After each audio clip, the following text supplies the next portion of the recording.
Hi అండి. Welcome back to Shivalli's home YouTube channel. నేను మీ శివల్లి. ఎలా ఉన్నారు అందరూ?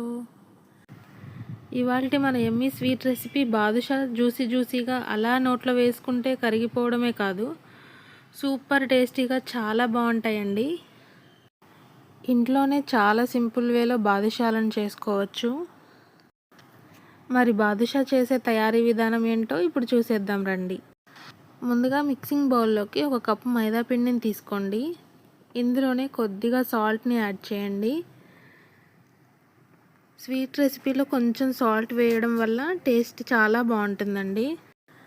అలాగే చిటికెడు బేకింగ్ సోడాను, పావు టీ స్పూన్ బేకింగ్ పౌడర్ని కూడా యాడ్ చేయండి.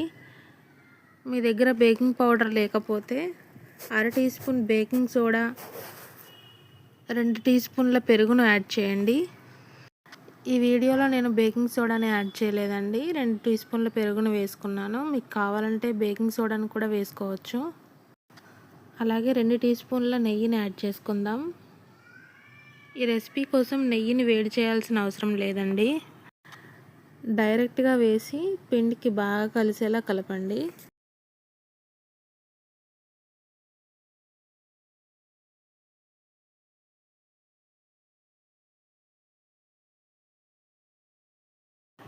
చూడండి, పిండి ఇలా పర్ఫెక్ట్గా రావాలి. ఇప్పుడు నార్మల్ వాటర్ని కొంచెంగా వేస్తూ చపాతీ పిండిలా కలపండి.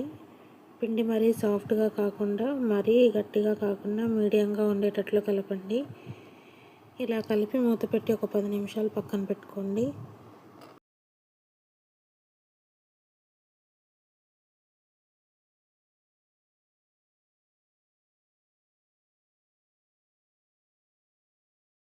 ఈలోగా షుగర్ సిరప్ని ప్రిపేర్ చేసుకుందాం.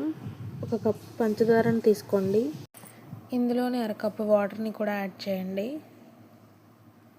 బాదుషా మంచి కలర్లో రావాలంటే దీంట్లోకి కొద్దిగా కుంకుమ పువ్వుని యాడ్ చేసుకోవాలండి. ఇది పూర్తిగా ఆప్షనల్ మాత్రమే. మీకు కావాలంటే యాడ్ చేసుకోవచ్చు, లేకపోయినా పర్వాలేదండి. ఈ రెసిపీ కోసం పాకం అనేది గులాబ్ జామ్ పాకం కంటే కాస్త చిక్కగా, తీగ పాకం కంటే కాస్త తక్కువగా ఉండేటట్లు ప్రిపేర్ చేయాలి.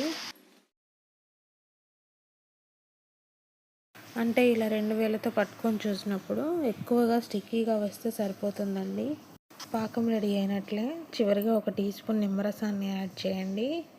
ఇలా నిమ్మరసాన్ని వేయడం వల్ల షుగర్ అనేది చల్లారిన తర్వాత గడ్డ కట్టకుండా చేస్తుంది. అలాగే ఫ్లేవర్ కోసం అర టీ స్పూన్ యాలకుల పొడిని వేసి అంతా కూడా బాగా కలిపి స్టవ్ ఆఫ్ చేసి మూత పెట్టి పక్కన పెట్టండి.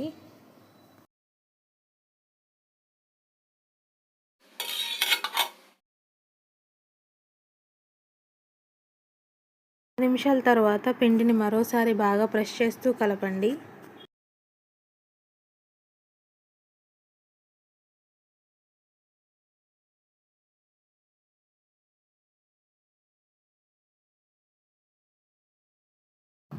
పిండిని బాగా కలిపిన తర్వాత ఇలా రోల్లా చేయండి.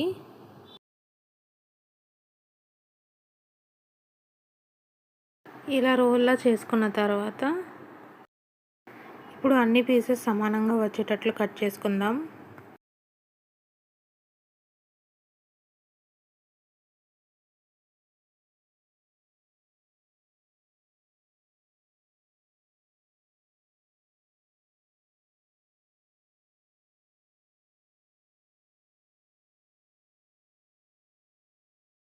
ఇప్పుడు ఒక్కొక్క పీస్ని తీసుకొని రౌండ్గా చేయండి.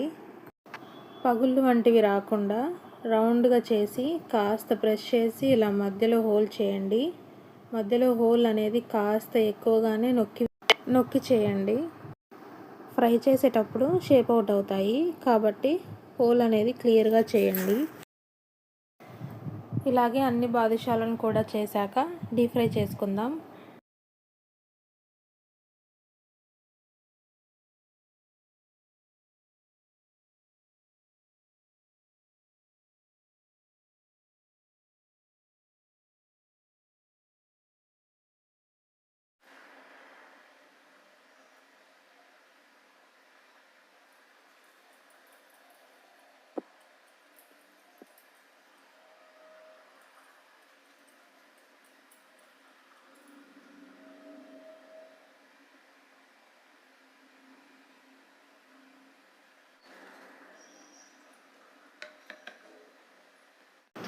డీప్ ఫ్రై కోసం ఆయిల్ని మీడియంగా వేడి చేయాలి. ఆయిల్ మీడియంగా వేడయ్యాక బాదుషాని ఒక్కొక్కటిగా యాడ్ చేయండి.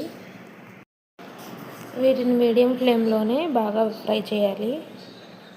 మీరు ఒకవేళ హై ఫ్లేమ్లో ఫ్రై చేస్తే టేస్ట్ అసలు బాగోదండి. కాబట్టి మీడియం ఫ్లేమ్లో లేదా లో ఫ్లేమ్లో వీటిని ఫ్రై చేసుకోవాలండి. వీటిని ఎంత బాగా ఫ్రై చేస్తారో అంత టేస్టీగా ఉంటాయండి.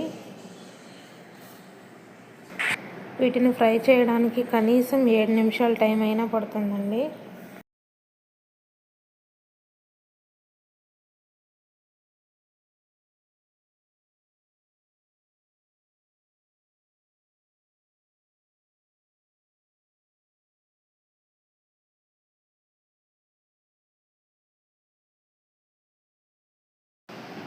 ఇలా మంచి కలర్ వచ్చేదాకా టర్న్ చేస్తూ ఫ్రై చేసి ఆయిల్ నుండి తీసుకోండి.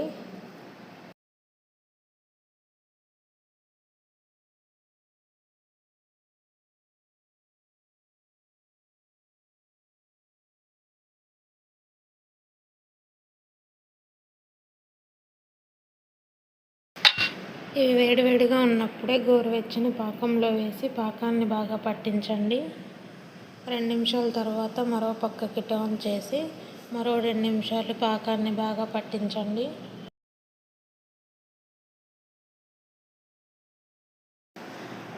అంటే 2 పక్కలా కలిపి ఒక 4 నిమిషాలు పాకాన్ని బాగా పట్టించాలి. అంతే, మన జ్యూసీ అండ్ టేస్టీ బాదుషా అయితే రెడీ అయిపోయిందండి. ఎలా ఉందో టేస్ట్ చేసేద్దామా? మరిన్ని మంచి మంచి వీడియోస్ కోసం నా ఛానల్ని సబ్స్క్రైబ్ చేసుకోండి. Thank you.